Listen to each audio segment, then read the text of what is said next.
Cathy Geagan, welcome to the show. Hello, thank you for having me. This is the West Coast Business Show. We've got William Donnellan, my co-host. I'm Jerrod Downey. Let's start with just an introduction. What is your, you're the Consul General for? Yes, so I'm the Ireland. Consul General of Ireland to Western Canada. So I'm based here in the Consulate in Vancouver, but the remit of the Consulate covers all of British Columbia, Alberta, Yukon and Northwest Territories. So about 1/3 of the surface area of Canada, which, given it's the second largest country in the world, is quite a bit of surface to cover. And the Consulate has a remit to deal with a couple of different things. So a lot of consulates for other countries might deal primarily with issuing visas and with trade, whereas in Ireland we're kind of multitaskers. We do it a little bit differently. So the consulate here does provide consular support to citizens, and that's a lot of what we do. But we also work directly with the community. The Government of Ireland has an immigrant support programme where they provide funding to community organisations around the world, and so we administer that here. We're also co-funders of the GAA Global Games Development. That's funded by my department, the Department of Foreign Affairs, and the GAA 50/50. So we do some work with that. Then we do also work in the trade space. We also work in deepening bilateral relations directly with Canada. So in the provinces that the consulate has a remit of, and also with the First Nations peoples who are here. And then finally, cultural promotion. So we also promote Irish culture and interests and make sure that people know, okay, this is what Irish culture is. And sometimes we do that through big flagship events like, I think everybody has heard of St. Patrick's Day.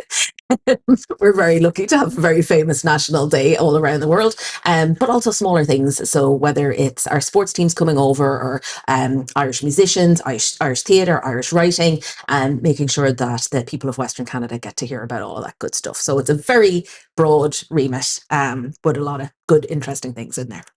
Well, we'll dive into a few of them. I was just curious, how many Irish-born people are actually in Canada, roughly? So it's hard to tell how many Irish-born are in there because people change on the census what way they declare themselves. Mm-hmm. So we do know that there are over 625,000 people who claim Irish heritage in BC alone. About 1 in 7 Canadians claim Irish heritage, and then there are large concentrations of more recent arrivals of people. But unfortunately, the last census was done right in the middle of COVID, so a lot of people had gone home at the time that it was taken because. I think it said that there was only about 20,000 people of Irish birth in and around kind of like the Vancouver area. It's definitely way higher than that. But it's hard to get the correct figures because also people are registered where they arrive.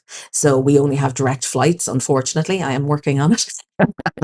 We only have direct flights from Dublin to Vancouver about 3 months of the year. So if you come in, via Toronto, you're registered as this person has moved to Canada and they live in Toronto, but they might get straight away on a plane and come over to us in Vancouver. So it's hard for us to have the exact numbers.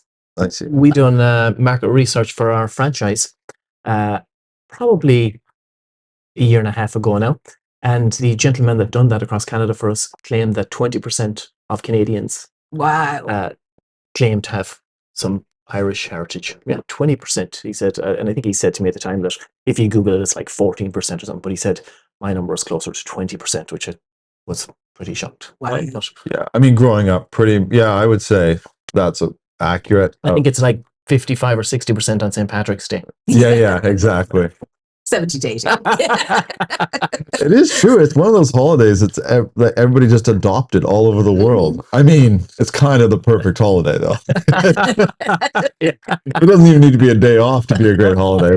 That's when you know you've got something good. Yeah, and it's coming up very soon, less than a month, and we have Irish Heritage Month as well. Yes, exactly. Yes, so I'm delighted about that. So not only have we taken over the world with our National Day as a party, but in 2022, Canada designated the whole month of March as Irish Heritage Month. And that's really, really fantastic for us as well, because again, with such a big geography, it's very hard to be in all the different places that you want to be. So it means that instead of trying to go, okay, we're only prioritizing one place on one day, we get to go around over the whole month and tell people all of the great story about the Irish in Canada. Again, highlight our culture, highlight the promotion a bit. And also we get to have a minister visiting. So hot off the presses, news is that the government, just late last week, the government of Ireland announced their St. Patrick's Day ministerial travel, and I'm delighted that Vancouver has again been selected for a minister, because you're not guaranteed to get one. And so Minister Alan Dillon is going to be coming over to visit us, and he's got a couple of different things under his remit, but one of the things is small businesses. And so that's really, really fantastic, because we want to really raise the profile of Irish small business and SMEs over here. So we'll have lots of good trade and community meetings when he's over here with us. And he's a 2-time GAA All-Star. So we're also going to be doing some, again, good GAA events when he's here. Very good. That's exciting. Copper Beach Bar and Kitchen, not just a dining destination. We are located along the Sea to Sky Highway in Britannia Beach. Come and enjoy our delicious menu and wide selection of drinks while taking in stunning views from our heated patio. We host live music and trivia nights weekly. Whether you're hosting a birthday party or corporate event, we offer a versatile space that can accommodate up to 100 guests. Visit copperbeachbar.com to discover how we can help you create unforgettable memories in Britannia Beach. Discover Geo Cider, where Squamish's natural beauty meets artisanal cider craftsmanship. Our passionate team creates small batch ciders that capture the essence of the Sea to Sky corridor. From our signature Old World apple with hints of toffee to unique blends like dark fruit and peach, there's a cider for every palate. Enjoy our warm atmosphere, wide selection of craft ciders and beers, and mouth-watering food pairings. Whether you're a local or just passing through, GeoCider offers a taste of Squamish you won't forget. Visit geocider.com to learn more about our cider making process and upcoming events. GeoCider, where cider makes life better. IRL Construction is your trusted licensed residential builder and general contractor in Vancouver. Our team excels in delivering complex concrete formwork and large-scale industrial builds, leveraging innovative techniques and advanced technologies. From wastewater treatment plants to major industrial facilities, we bring precision and reliability to every project. Our comprehensive construction management services ensure efficient execution and superior quality results, even in the most challenging industrial environments. Visit irlgroup.ca/construction to discover how our concrete and industrial construction expertise can bring your vision to life in Vancouver. In the small business, I years ago, I kind of got to know people at the Korean consulate, and it was quite interesting seeing. I really, because I grew up here. If you start a small business, it's all your network, and there was really no need for any government sort of support, or it just wasn't even a thing I ever thought of. And all of a sudden, they were putting together little trade shows for small business, and things like air conditioners and all these things. I just walked to a store and grabbed them. And I really opened my eyes to how much impact they actually have on people trying to do business here, both locally and from Korea. Is it similar what you're doing here, like small business? How do you approach that? I'm sure there's all sorts of little businesses in Ireland trying to get here. Do you get involved in that sort of? I do, but there's kind of a different structure again with Ireland. So I'm part of what we like to call Team Ireland. And so I'm the official government representative over here, but we actually have 2 different state agencies that deal directly with business and trade. They're headquartered in Toronto. So I'm the person that's the boots on the ground here, but they're the people who do loads of the direct work with the businesses. And so one of them, IDA Ireland, they're more for bigger businesses, and they're for businesses who want to come and invest in Ireland. So a lot of Canadian big businesses like the TELUS, Shopify, like lots of different, but RBC, lots of different people have a headquarters, a European headquarters, or a very strong base in Ireland. But there is also Enterprise Ireland, and Enterprise Ireland works with small and medium-sized businesses and help them get set up over here in Canada. So a lot of what I would do is work closely with my EI colleagues to work with businesses and to see what engagement there is and how people can get set up on the ground. And then, of course, there's organizations here who are helping support Canadian small businesses and to bring investment in. So, for example, Invest Vancouver, they are looking to get people in. So we would work with the 2 of them and kind of make those connections to help them kind of get set up over in the ground. Take the road to freedom today and reshape your future with a Shamrock Storehouse Irish pub. We've crafted a success-driven model that makes owning your dream business simple, affordable, and rewarding. Keep more of what you earn while creating a thriving community hub. With Shamrock Storehouse, you're not just opening a pub, you're building a legacy and creating memorable experiences for your community. Visit shamrockstorehouse.com today to take the first step towards owning your local Irish pub. Call us at 778-328-1884 or email info@shamrockstorehouse.com to start your journey. Vanway Properties, where properties are passion and people are our priority. As an award-winning Vancouver-based developer with over 25 years of experience, we're committed to creating exceptional real estate projects. We focus on sustainable building, smart solutions, and community contribution. From strategic development management to innovative design, visit vanwayproperties.com to discover how we can turn your real estate aspirations into reality. I feel like I'm asking what everybody is probably watching this is wondering is, with what's going over on the US, you got tariffs that maybe are coming in, that maybe not coming in, but at very least it's making Canada start to look. I mean, we've got rules like Ontario and BC, they can't trade liquor and stuff, some strange stuff. So they're already looking at that stuff going, okay, that probably needs to get fixed. But of course, looking to diversify our partners in trade. Have you noticed that shift already happening where the conversations are starting to happen between, Canada, Ireland? Yeah, I mean, Canada and Ireland have a very close relationship anyway. And a lot of that closeness comes from our shared history and our shared people, and also from our shared values. So we have we're both common law countries, we're both English speaking, and we have a very healthy engagement in the multilateral system. So we have all of that good stuff as a structure.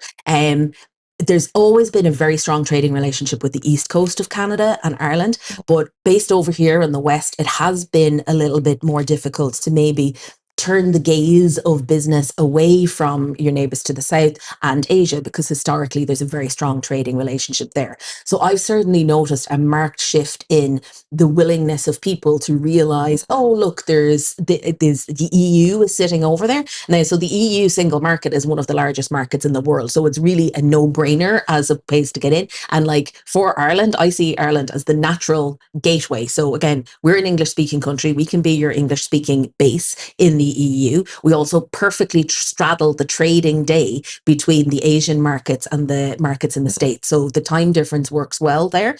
And also it's a tariff-free access to that enormous EU single market. But the thing is that Canada is so enormous that psychologically it can be difficult for people to go, okay, I'm looking over all of this land, over the second largest country in the world before I even hit an ocean. And then I have to, it must be so far away. But if you look at the plane journeys, you can land in Brussels just as on a plane, just as fast as you can land in Shanghai, as you can get over to Tokyo. It's equidistant and sometimes shorter. And that bit used to be something I had to really beat the drum about, whereas now I think there is more of an openness towards trade diversification. Like just recently. Really recently. Yeah. And I think that is something that's just going to grow and grow because it's a natural fit. The only thing that's been a bit of an obstacle is going, okay, geography is not an issue here.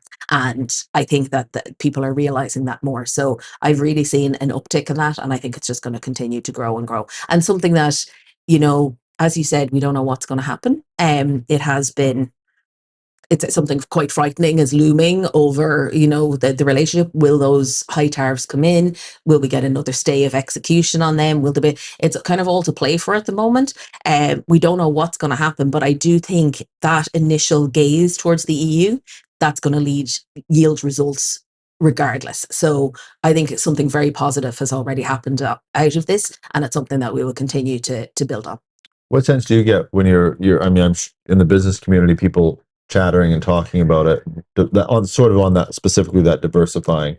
There's a lot of panic and worry for sure. Us being in the pub business, a lot of people are wondering, do we stop buying liquor from the US?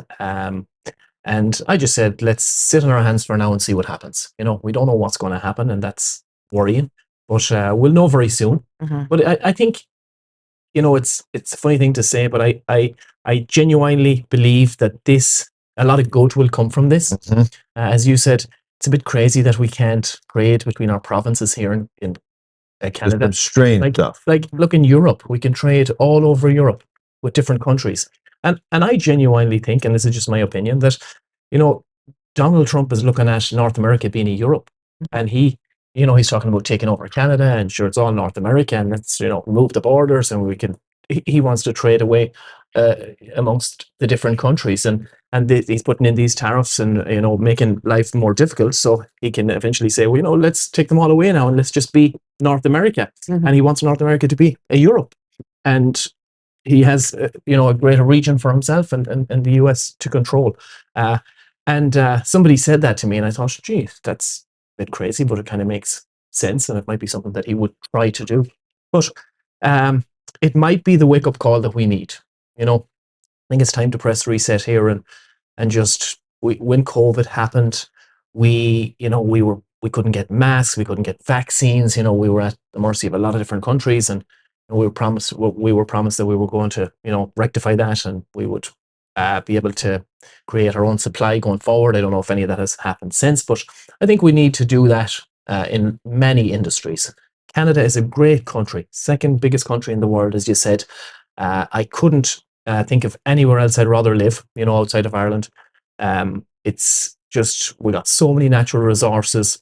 It's clean, it's beautiful, it's safe, and that's why Donald Trump is looking at Canada, and that's why I think this is all happening. But we need to kind of stand up and be counted here and look out for ourselves and protect ourselves and be better going forward. Yeah. And I think frankly, I think Canada was caught sleeping. I think we got caught sleeping for 8 years. For years now, I've looked at just how much we relied on the US. And I've said it many times, I do most of my business is in the United States. Mhm. I love going to America, but I love it because they're competitive. It's like that's the value that they bring, to the global stage. Like, if you want to compete, look to the US. They know how to do it. And Canada has not been competing. And then all of a sudden you get this shift, and we were not ready for it. And I think it's going to be great. It's going to hurt today. It is going to hurt. If those tariffs come in today, it's going to hurt. Yeah. But I think it is going to shift the country over to go, okay, we need to be talking to Ireland, and not just words, not just taking a photo. We actually need to be having these conversations and getting things done. I kind of wanted to shift that over. How does Ireland, I made a note, actually. I wanted to go into it because I wanted to make sure I got it right, because the consulate was established under the Global Ireland Strategy. Mm-hmm. So I wanted to ask about that strategy, because Canada is a bit different. We've got one neighbor, pretty unique. Pretty big neighbor, but yeah. Big neighbor. The biggest neighbor, as Trump would say. But Tremendous neighbor. Tremendous neighbor. But only just one. It's just a very different, the way Canadians even see the world is very different than Europeans do. So what is that sort of global strategy? How does Ireland see it? Sort of, how do you want to be seen in the world? How do you build these relationships with countries like Canada? Yeah, so kind of, if you look at the way that, if you ever see an atlas, it's literally like has unfolded the world flat. And when you look at it like that, Ireland is literally at the center of it. So we are geographically a very small island. So we have a population roughly that of British Columbia, and a geographical area about that of New Brunswick. I actually thought it was a bigger population than it. It's only slightly bigger. It's 6 only million? slightly bit bigger. Yeah. Wow. So it's small, but we have a diaspora of over 75 million. And that's just people who openly declare their affiliation with Ireland. So we're quite globally focused anyway, because our people are truly all around the world. But also, you cannot be a nation that size and cut yourself off from the world. It doesn't make any sense. So diversification and trade has been at the heart of the way that we have approached our foreign policy since we gained our full independence and our capacity to do so. So we have, in the Global Ireland Strategy, it was set up with the objective of doubling our impact and our diplomatic footprint around the world over the lifetime of the strategy. So the strategy is actually up this year, but we are developing a new one, and we will be building on that. So hopefully I'll get to tell you about that later on this year. And it's interesting in terms of the strength of our interest in and relationship with Canada, which predates all of the current situation. So we had that commitment that we would double our diplomatic footprint, and the consulate here in Vancouver was one of the very first new missions that were set up under the Global Ireland strategy. So it was established here the very next year after the strategy was published. But we also opened a consulate in Toronto in 2022. So we didn't double our presence here, we tripled it. And that's really indicative of the depth of the capacity for trade and engagement that we see here. And as William said, Canada is not just geographically vast, but vast in terms of potential and of the resources that are here. And one of the things, only 2 weeks ago, there was a delegation from the European Union's, the European Union's ambassador to Canada was over here to visit. And a huge part of what the visit was about was raising awareness of Horizon Europe, which is a big research fund that is available in the EU and Canada can now access, but also talking about critical minerals. So Canada, if you only look at the area of critical minerals alone, everybody in the world is going to be beating down Canada's door looking to trade with you because things are here in Canada that we need to run the technology that the modern world requires. And the EU has a new critical mineral strategy that is entirely focused on, okay, we need to build engagement with people who have these particular critical minerals. So even if you look at that one particular thing alone, there is such a depth of engagement possible there. But to go back to the Global Ireland side of it, that is, we don't have those. So we need our trading partners to do that. So really what Global Ireland is about is expanding on, or not even expanding on, but more capitalizing thoughtfully in a way that we didn't before about our greatest strength, which I have always said is our people.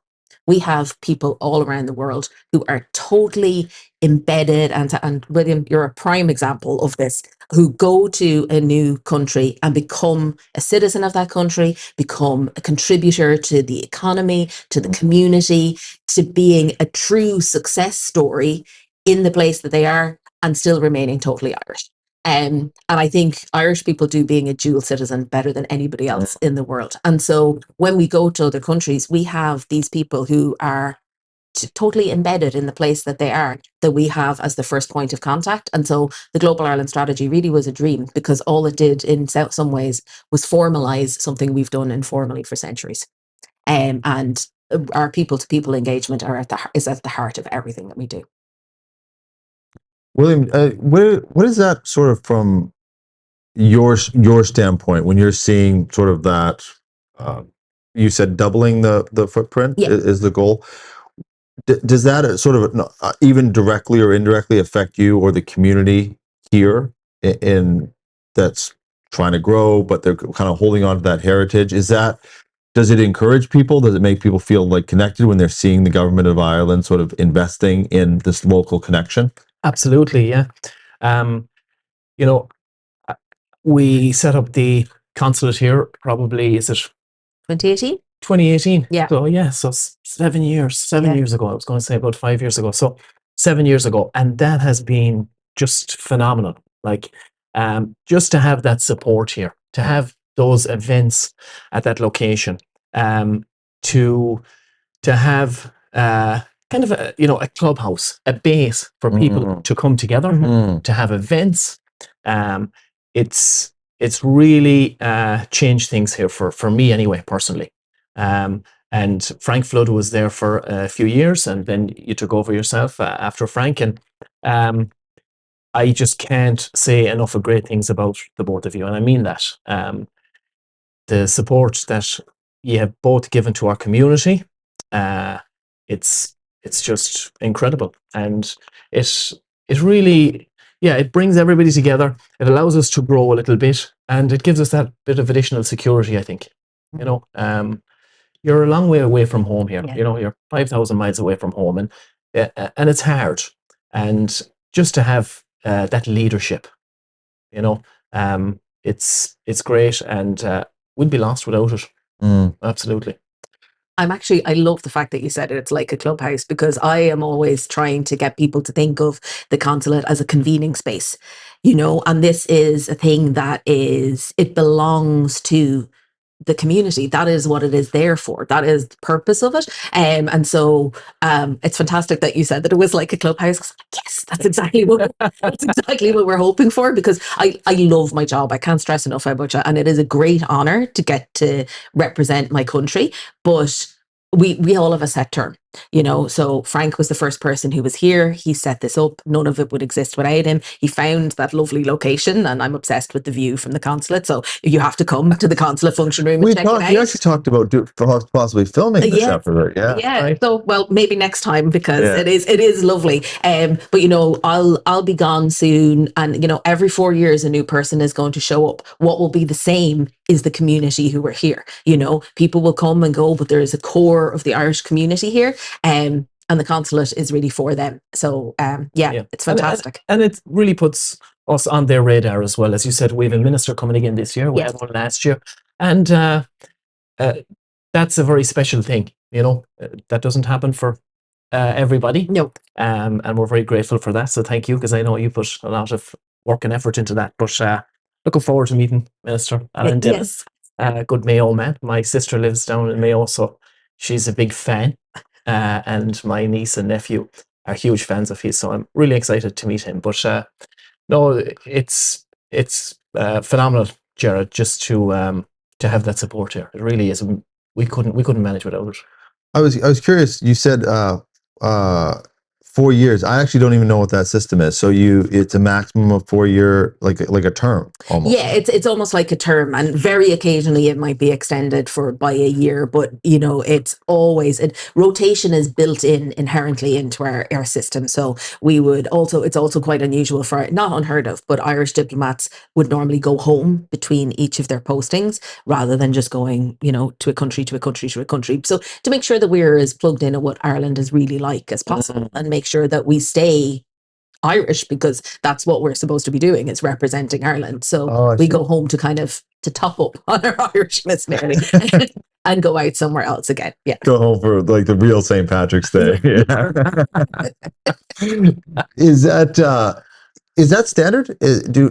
Or is that specific to the Irish consulate? So different countries do it in different ways. So some countries would have absolutely, that you would go on a posting. Everybody would have a fairly set term, but some countries would just be, okay, you're going here, then here, then here, then here, and you could be on 5, 6, 7 postings in a row before you actually are brought back home. So not all countries are as strict on the coming home regularly as Ireland is. And sometimes you would go from one place to another, but it is very unusual for us to go one place. It's much more normal to. But it's that idea of plugging back in and making sure you're rooted in that country. Yeah, I guess if you stayed 20 years in Canada, that's it. And I feel it myself. Like we were just kind of saying before we started talking, when I came here first, I was like, oh, beautiful, this is amazing. And I knew I was here to work, but I was kind of like, oh, I'm on holiday, because I get to be in this place, and that's incredible. But 4 years is a long time. You start to make friends. You start being all, I live here, and you feel, and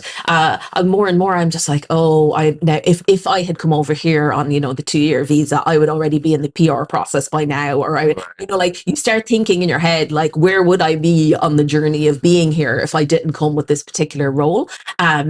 And so because when I came over, I was like, that's kind of crazy that we have to go home. And I was like, you absolutely have to, because you come to a place like Vancouver and you're going to start being all, oh, I live in Vancouver now. Right. I'm here in my Blundstones, which were one of my first purchases. And I was told, oh, you're a Vancouverite already if you've invested.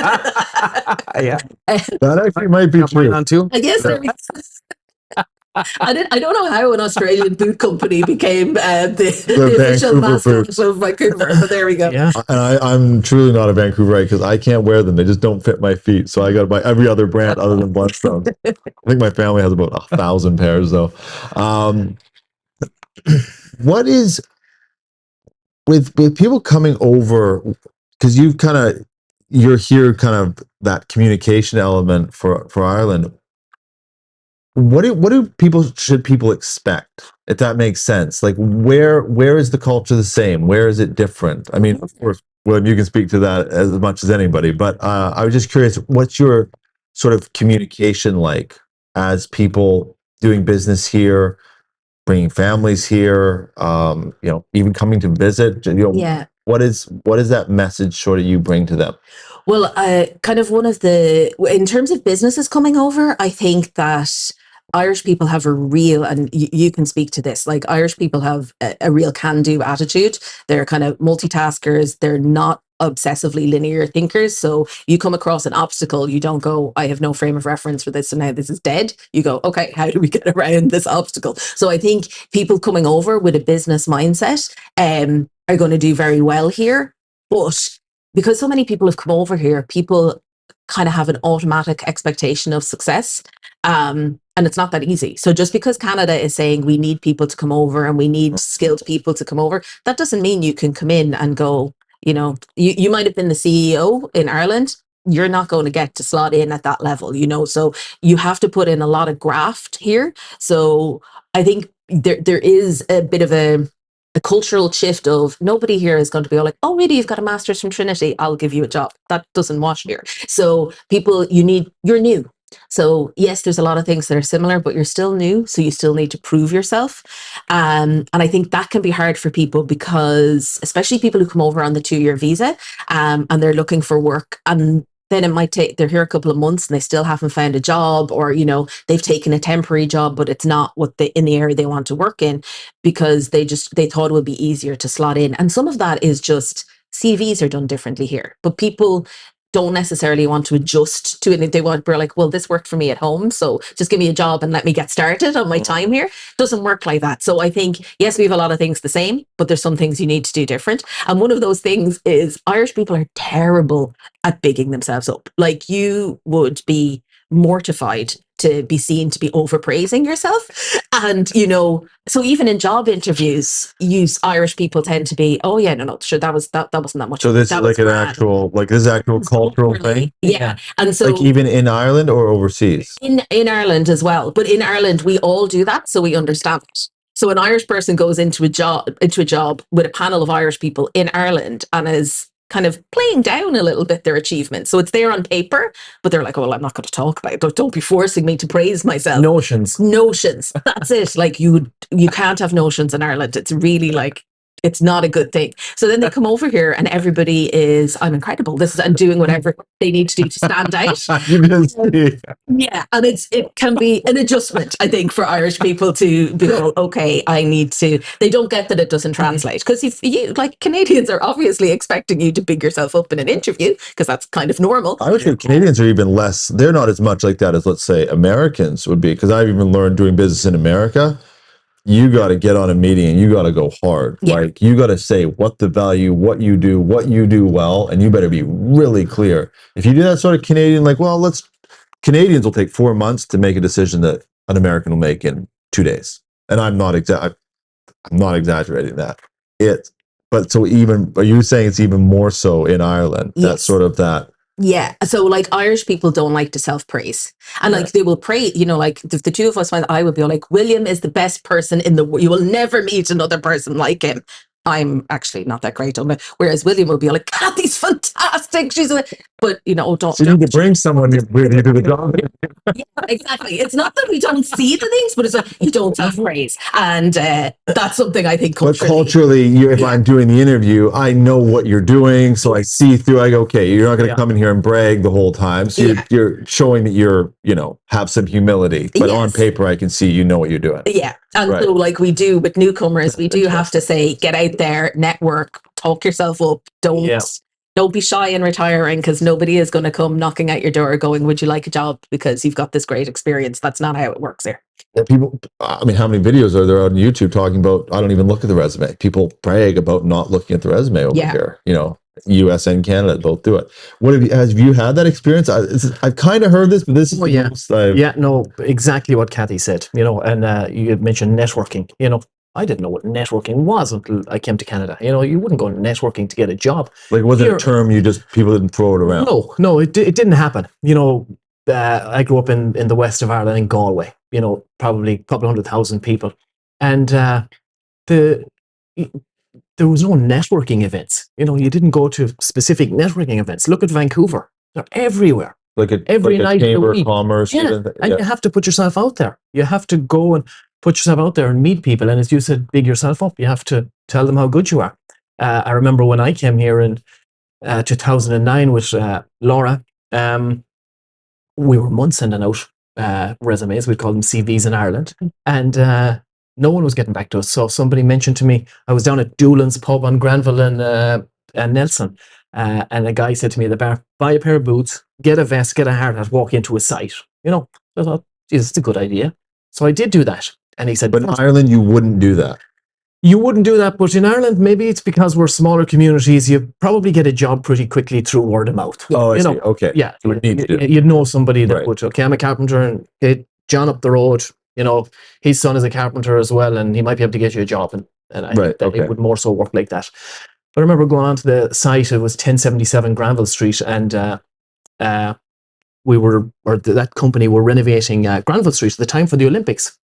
Because this was 2009, and it was about 6 o'clock in the morning, and I walked in on the site and I talked to one of the head gaffers there, and he said, well, I'm just setting everybody up on site, give me a few minutes and then we'll have a quick chat or an interview. So we did, and I remember him asking me a few questions, and I was kind of telling him, I worked for myself in Ireland, this, that and the other, and he said, okay, I'll give you a start tomorrow morning, 5:45 a.m. Meet me here, $16 an hour.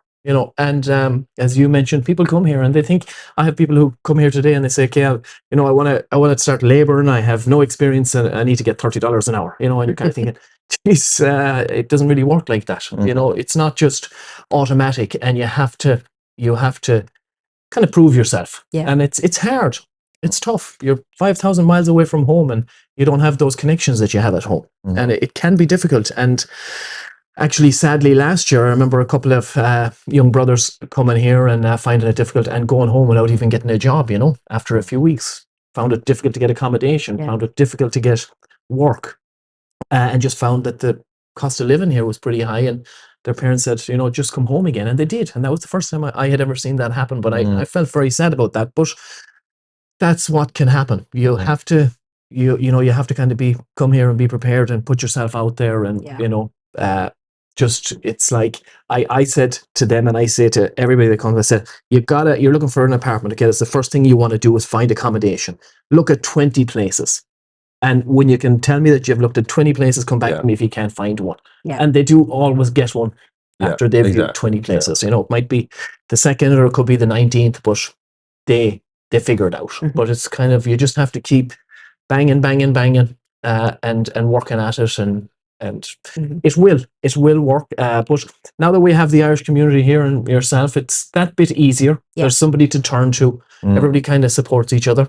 And I must give a shout out to Laura with the new and not so new, like a very casual networking event that she set up at our pub on Granville Street, Donnellan's, about 2 years ago. And that has been a huge success. And it helps people in the city who are new to Vancouver or not so new, because Laura figured out by looking at stuff online and just talking to people, and she works in HR, as you know, with our group, and that's a lot of people who were here for a long time are struggling too, or people that grew up here. Sometimes and- people, after a while, it wears, right? 4 or 5 years in, And even through COVID, that had happened. People just didn't know where to turn. Mhm. And we have people who come to that it's once a month, and we have people who come every month, and they were born and raised in Canada, and they just love to come and they Right. love to chat to people, and they love to help people, and TD Bank will have representatives there, and it's lovely to see the community coming together. Mhm. I think there's about 80 to 100 people there at each of those events. Wow. And I remember one time going to a networking event and asking one of our managers to come with us down to the Terminal City Club, and then realizing that they had told me that they didn't want to go because it was a bit too high end for them. Mhm. And they told me much later that, I didn't have a suit or I didn't have a pair of shoes, and that's why I couldn't go with you. I really wanted to go, but I couldn't. And I felt so sad, that was the reason. So we kind of decided at the time that having this little more casual networking event in our pub, where you can come in a tracksuit pants and a pair of runners or whatever you want, might be a bit easier for people. And it really worked. It really worked. It's Yeah. absolutely fantastic. I do have to say it's an incredible initiative, because we do some stuff for the consulate. Like, we have a business breakfast on the first Thursday of every month, and we always encourage newcomers to come. But that exact thing that you have said about Terminal City, even though I wanted people to think about it as a clubhouse and a convening space, you hear that an event is on and it's a business breakfast networking event, like in the Consulate General. That sounds very forbidding if you're a newcomer, and especially if you're not set up here. You maybe don't, like, you have your one interview outfit that you're, but the rest of the time you're just in sneakers or whatever. It sounds like something you can't be there. Whereas the new and not so new, it is a networking event, but people nearly don't notice they're at a networking event, because they just think they're out having fun. But then suddenly they have built this incredible network. And shout out as well to, there's so many people who have come because there's leaders. So that's the thing as well. Like, in the system that is set Like up a is speed so dating. good. It's almost like a speed dating of business mentors, which is just an incredible thing to have. So to all of the people as well who are leaders, who volunteer at it, it's incredible. And I have to say, I went to go see the Mary Wallopers, and I had forgotten that it was the night of new and not so new. And I was just like going to see the Mary Wallopers, and they were on at the Vogue. So of course, where do you go beforehand? Donnellan's. So I was just walking in, but I was bringing some of my friends from the Consular Corps, because I was going to be introducing them to the Mary Wallopers. And I just opened the door, and I was like, oh my God, because the place was heaving. It was like a concert was already happening in there, but it was all just groups of people networking, and it's really It's lovely. It is. And often I see people there, because I've been there helping out a couple of times, and a big shout out to Grania as well, who's here with us today, because she spearheads that alongside Laura. But sometimes I see people at the bar, and I go up to get a drink, and like, everybody's at their tables. There might be 10 tables, and there's a leader at each table, and every 3 minutes or 5 minutes, the leader moves to another table, and everybody gets a chance to talk. Oh, it's organized. Oh, yeah. Oh, Yeah. I see. Okay. It's phenomenal. And you get to talk about whatever issues you want to talk about, or if you just want to meet people. And I go up to the bar, and there's people sitting along by the bar, and they have just come in, but they're actually coming for the event, but they're a bit shy. And as you said, like, if it's at the Terminal City Club, you can't be shy and kind of pretend that you're here, but you're not here for the event. If the event is on in this room, you're obviously in the room because you're at this event. But they can now sneak up to the bar and, can I get a drink there, or can I get a cup of coffee or a cup of tea? And they sit there and just see what's going on for a minute or two. Mm-hmm. And then they'll actually get off their seat and they'll go and join a table, because somebody might say on the mic, if you're here for the event, join a table, it's very casual. And they feel a bit more relaxed, I think, a bit more welcome. But You're both touching on something that people don't realize, just the pressure. Like, I'll just say, I'm interviewing athletes or whoever, or, business people. I mentioned a couple people I'm interviewing the Consul General of Ireland, and people go, oh. Yeah. It's they hear government and they go, oh, that's something else. And it's been quite interesting seeing that reaction from people, because people are government is big. Yeah. They literally have militaries. Like, it's a different level for people. And or the Terminal Club. I've been there. If you are not comfortable in those circles, you walk in and you go, where's my place? Mm-hmm. Even for me, I grew up on a dirt road. I can do this. I could do 10 of these today. But put 50 people in a room, it's not really I like to know 2 or 3 people and kind of be there and then slowly build my network. I'd probably do good in Ireland. It would probably be sort of like more my vibe. Well, I'm sure I will. We've had a few great clients out of Ireland, actually, over the years on the heavy industry side.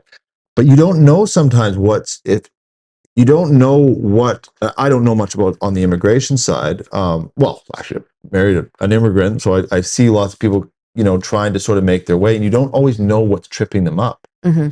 You think it's one thing, and then you realize, it's a suit. They don't even know how to dress to go to the thing that they're being invited to go to, mm-hmm. or they don't know the proper etiquette, or if they're actually welcome. And it's really, so when you're setting up things like that, that can make, it could be a huge impact for someone. Just going to, that would be me. I would go to the bar.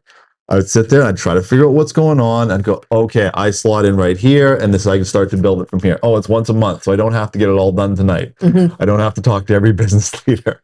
And all of a sudden now you've got some confidence. It makes a huge people. Excuse me. the next thing I wanted to ask, so is on the business side. Again, both of you. I enjoy just hearing both of you answer these things. How does business culture change? Again, you're running a business over here, and you're at a business island, and you're thinking about trying to get in here. Is there anything you see as distinctly different, or that you try to sort of educate people about when they're coming to do business in Canada? I think we kind of touched one of the things that we see a bit is Irish people. It's not that we don't know about Canada. We do know about Canada, but the federal system is kind of a bit alien to us. So I don't think a lot of Irish people don't realize if you move to British Columbia, you can't have automatically a business that is British Columbia, Alberta, and Saskatchewan. It's not like that. Or, you're going to need to have, if you move from one place to another, you'll need to change different things. So we tend to think of Canada as Canada. And it can be, we've had people get a bit of a shock when they realize, well, yes, obviously, but it can be very, very different. It's not like that in Ireland? So, well, Ireland is so small that you wouldn't have. So if you're doing business in Ireland, you're doing business in Ireland. That's fine. But also, again, because we have one of the mottos of the EU is united in difference. So all of the countries in the EU, they have their own languages, very distinct cultures, very distinct histories, but we have barrier-free access to all of these countries. So it's so alien to us to be all like, okay, well, I don't speak any French, but I can have perfect ease of trading with France. What I'm trying to set up in Canada, and I can't. And if I I can't decide send in Vancouver, my liquor to Ontario. Yeah, or I've set up in Calgary, but I can't access the market here in Vancouver.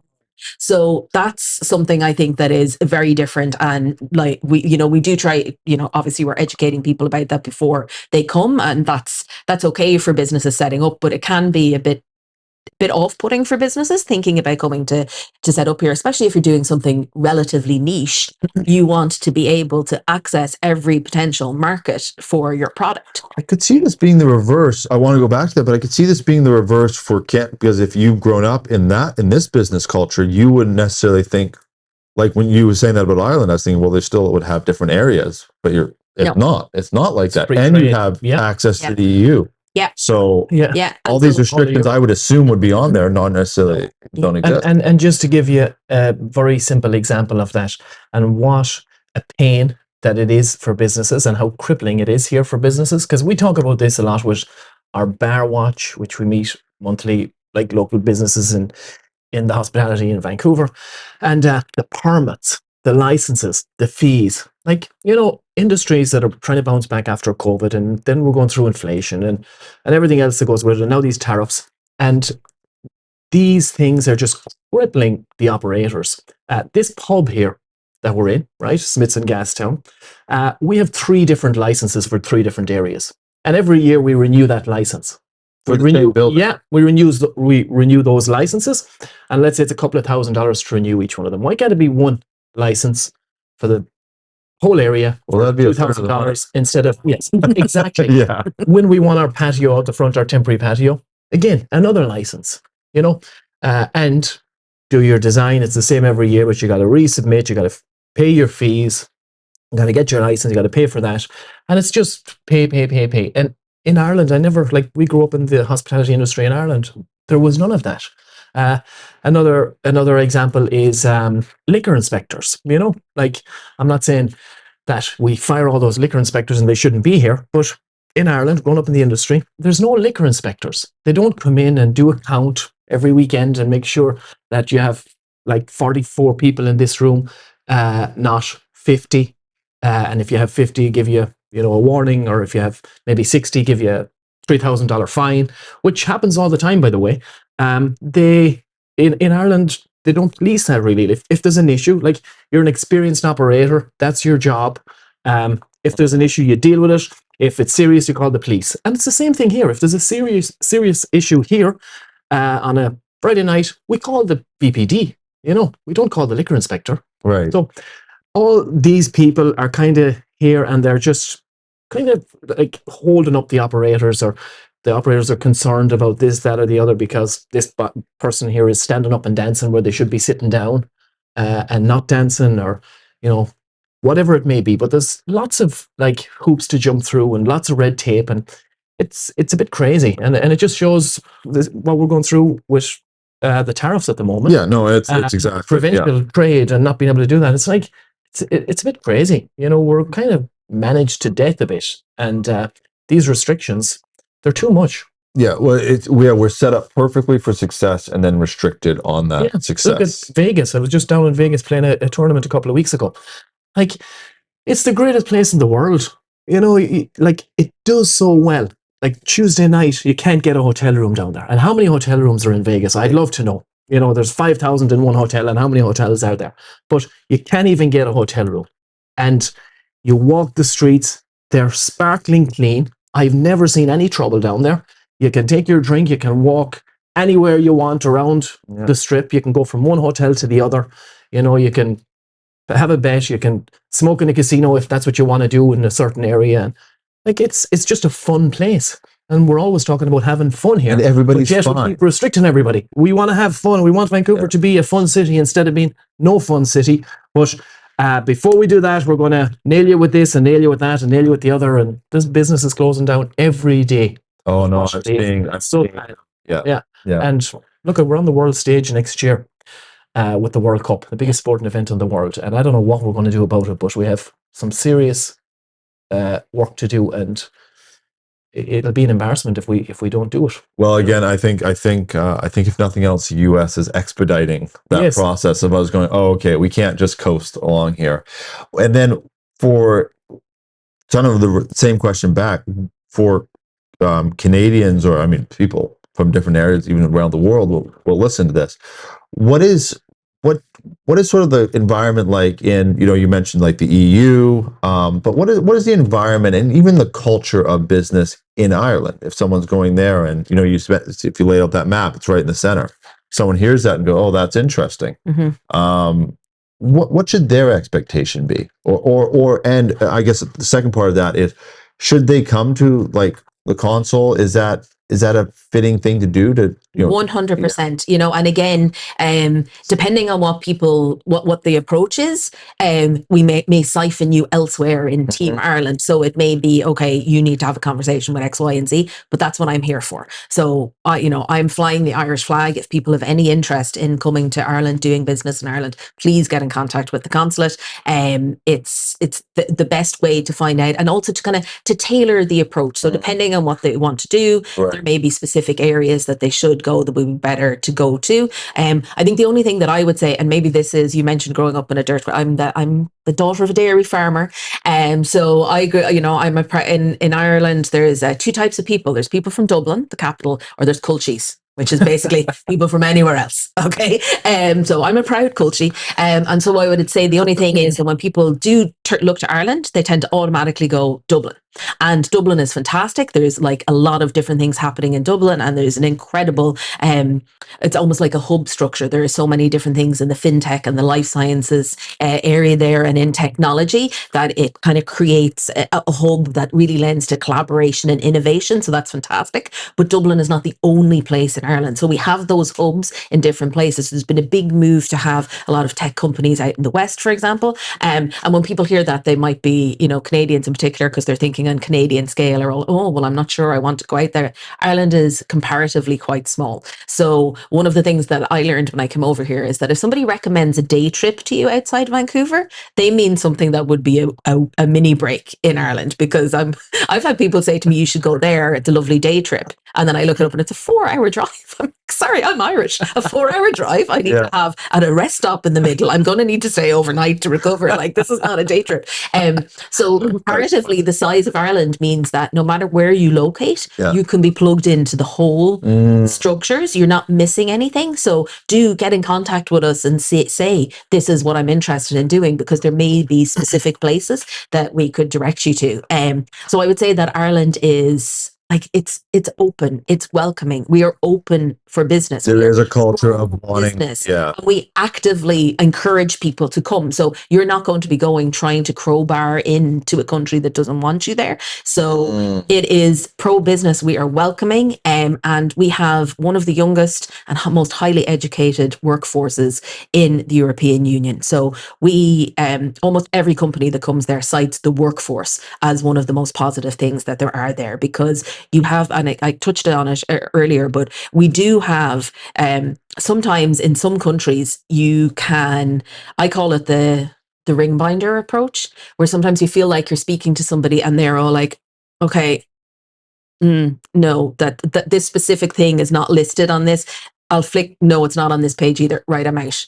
Whereas Irish people will be all like, I haven't come across this before, but what is the result? What are we looking for? Even from the government level, you can expect that approach. Yeah, you can, because we want business. We want to have that. And I mean, obviously, if something is not possible, it's not possible. You know, there are rules and regulations over things, but it's also not quite so literal if we know what the results is. So if you come to Ireland and you say, hey, I want to, set up this business, it's going to be, it's going to lead to 300 jobs, it's going to mean this kind of thing. Nobody is going to say, well, actually, we're too busy to talk to you, get out of here. We're going to say, that sounds fantastic. How can we help? Right. Yeah. Well, you got lots of huge, big corporations there at the minute, like Apple, for example. And Donald Trump isn't too happy about that. He wants to get them back to the US, but they're there for a reason.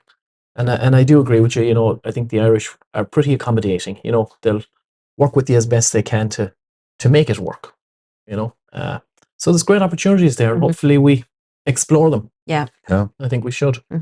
So, Cathy, before we wrap it up, a question about your backstory. How did it all begin? How did you get your first ever government job? Wow. Okay. So I took a long and winding road to get here. So I didn't originally plan for this to be my career. So I grew up in a dairy farm. My dad was very into current affairs. So, all day, every day, it was current affairs discussion. So I was very involved, shall we say, in learning about what was happening in the government.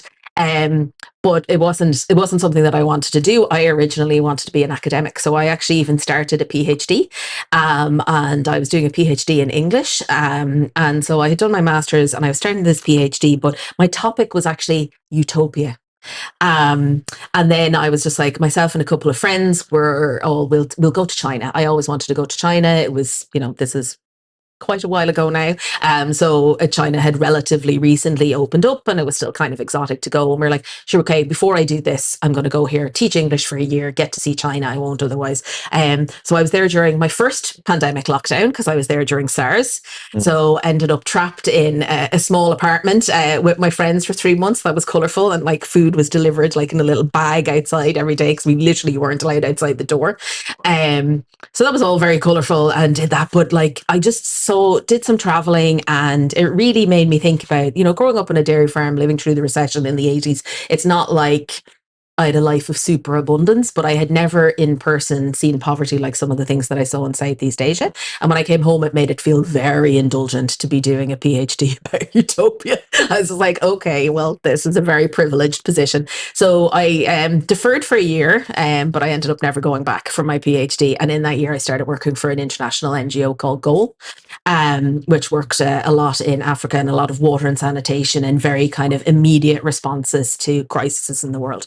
And from then I had nearly a 10-year career in international NGOs, and that was really what I wanted to work. But I started with that whole thing of I'm so passionate and idealistic, and I started getting a little bit jaded, and a bit part of what I was doing as an institutional fundraiser was asking the government for money. So I was like, and then I was like, you know what, I'm going to sit on the other side of this desk, actually. I'm going to want to be the person who's going, okay, well, what are you doing? Is that worthy of the money? Should we get that? And so that's when I started my move into public service. And then I was just really lucky with where I landed. So I landed in the Department of Public Expenditure and Reform. And when I heard that I was being put there, I was like, well, that does not sound like a fun time. It sounds like a lot of maths. But actually, it has responsibility for the management of the North-South bodies that were set up under the Good Friday Agreement. And so I was working a lot on the North-South peace programs. It was really, really rewarding. And that made me want to go into diplomacy and work in foreign affairs. So then I moved into the Department of Foreign Affairs, where again, I've been so lucky, my whole, even in that kind of like summary, you can see that I tend to jump around. I go through an exact cycle of, I'm bored of what I'm doing. I need to challenge myself. I need to do something else. I've started something new. I'm terrified. They're going to find out I'm terrible about this. I don't know anything. I'm going to be fired in 2 minutes. Oh, I'm actually getting good at this. I kind of enjoy it. Oh, I'm getting bored. I should do something else. That's the cycle. And depending on what I'm doing, it might take more years than others to get to the bit of I need to push myself again. But I can't imagine myself now doing anything else because that's inherently built into the Department of Foreign Affairs. You get moved around. You literally get moved to different countries, not to mind different areas of responsibility. So in my career there, and I only started there in 2019, I have been a desk officer with responsibility for Australia, New Zealand, and actually 9 different countries in South Asia. I've been the Deputy Director of Culture. I've been the Assistant Director on Ireland's participation in Expo 2020, which literally involved working with the Office of Public Works to create a pavilion in a desert in Dubai and then populate it for 6 months of the year, 10 a.m. to 10 p.m., 7 days a week with different programming and events. It was an enormous project. COVID happened during that time. So I was working in emergency consular response and now getting to be over here. And, I don't know what's going to happen next. So yeah, I think that this is like the level of variety and challenge that I'm going to stick with for the rest of my life.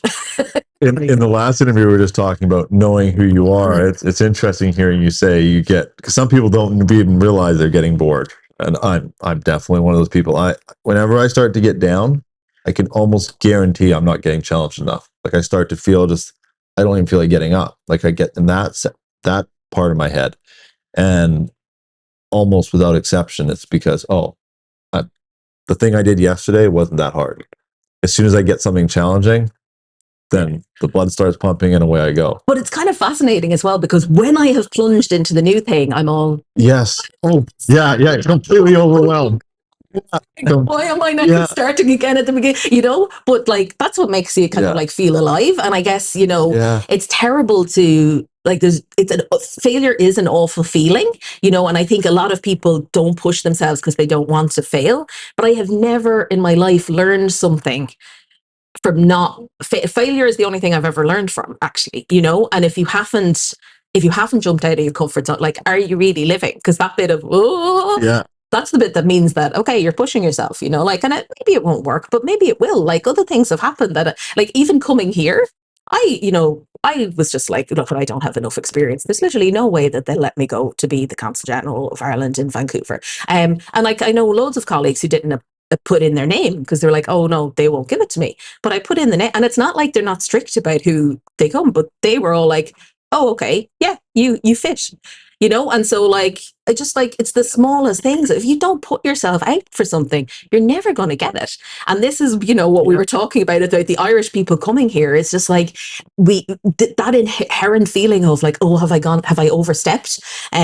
Actually, in the most recent business breakfast that we had on the consulate, we had two young Irish women talking about their paths to success here. And one of them said that it was so hard to negotiate a wage. She was like, that's not what happens in Ireland. There's a published salary and you apply for it. So I was like, what do you mean you ask for it? And that, like, a friend of hers who was Canadian was just all like, know your worth. If you haven't offended them with what you've asked for, you didn't ask for enough. Mm-hmm. And I was just like, okay, that is a fascinating mindset to try get into, but it's brilliant at the same time. Yeah. I will say our company started just posting.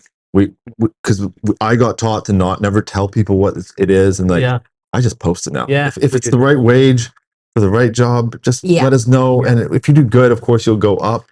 I wanted to, I don't, I kind of feel like I need to bring this up because you were talking about putting yourself out there. And there is an interesting stat out there that when it comes to women applying for jobs and men applying for jobs, you know the stat I'm talking about? Yep. And it's like women will be like, I don't know the exact number, but it's like they will check 8 out of 10 boxes for the job applications, but only 30% of them will apply for it. Men will check it's just like 4 out of 10. Like they're not qualified at all. And like 80%, men will just go through the list and just apply for every, you got here, every job. I can do it. I can learn it. So true. And I repeat that stat to people. I've got lots of nieces in that. Like, apply for the job because you're probably applying against a bunch of people that are underqualified. Yeah, because there's probably a bunch of guys out there going to do that. And you just figured that out. Do you pass that on to 100%? Yeah.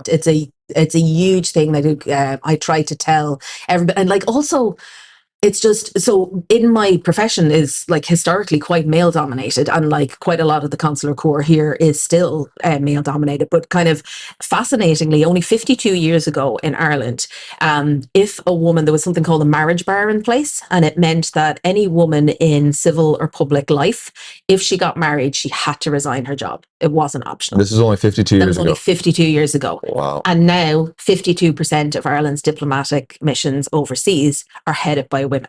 So there's Really? an enormous cultural shift that has happened. And I think Irish women are having a bit of a moment, kind of like in that renaissance. And there's a lot of different things in our history in that time, I think, that have led to that. So we have made huge strides towards gender equality.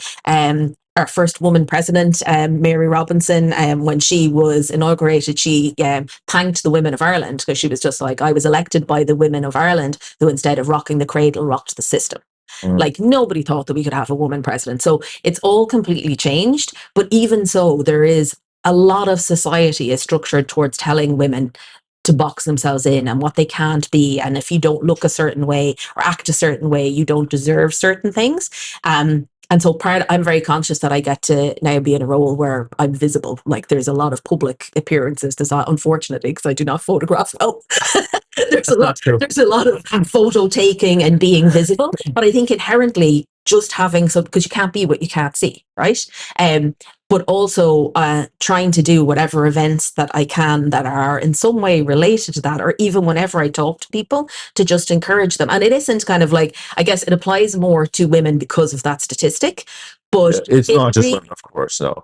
For everyone to like to know your worth yourself. So kind of check in with yourself and your own abilities, and what you feel you're capable of, because what you're actually capable of and what society tells you you're capable of may be very different. And, you know, I think it's quite interesting that there is I'm a bit obsessed with the urban rural divide, because it is a bit, you know, at home there used to be a bit of a stigma about, well, if you're from the country, you know, like, well, what are you going to do from down the country, you know? But there's three of us sitting here who are kind of from country backgrounds, who are in a very different way. See, you know, if we had gone, oh, well, I guess I'm just going to be a farmer or a farmer's wife, that's all that's available to me, none of us would be sitting here. Yeah. So I guess it's just for everybody to, you know, to not let yourself be boxed in. You know, we all have more potential than we think we do. And none of us know what we're capable of until we try doing it. Don't assume you can't do something. Give it a go. And if you can't do it, well, then you know for sure. It's amazing what you can learn. Like you're saying, you've done all these jobs and get into it and go, oh, I'm actually pretty good at it. Usually jobs are not as complicated as they are on paper. Yes. You know, they have to write this out so you kind of have an idea what it is. But once you get into it, you go, oh, I just need to hit that button. It's not actually that tricky. But also anybody can learn a skill. So like there's some things that we can do, and at one point you couldn't do them, but now it's a no-brainer. None of us could actually read or write, you know, none of us could actually drive a car. We all learn those things. There's just a skill. Yeah. So you can't teach a competency, you can't teach an attitude, but you could teach any skill. Right. So, you know, whenever I'm interviewing for people, I'm not necessarily looking for, did you already do this job? Because, you know, if you already did that job, well, you might get bored of this more quickly, or, you know, or you might be set in your ways. It's way more important. Do you have the right attitude? Are you willing to learn? Are you willing to change? Are you going to be good as part of a team? Are you a team player? All of those do you have integrity?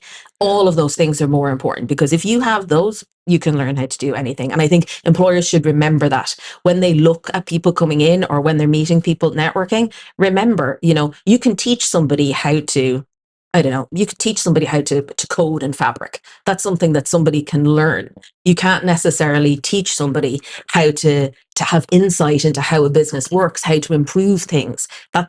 That's an automatic skill that's inherent into a person. Yeah, so true. Hire for attitude, teach for skill. Yeah. And what did Wayne Gretzky say?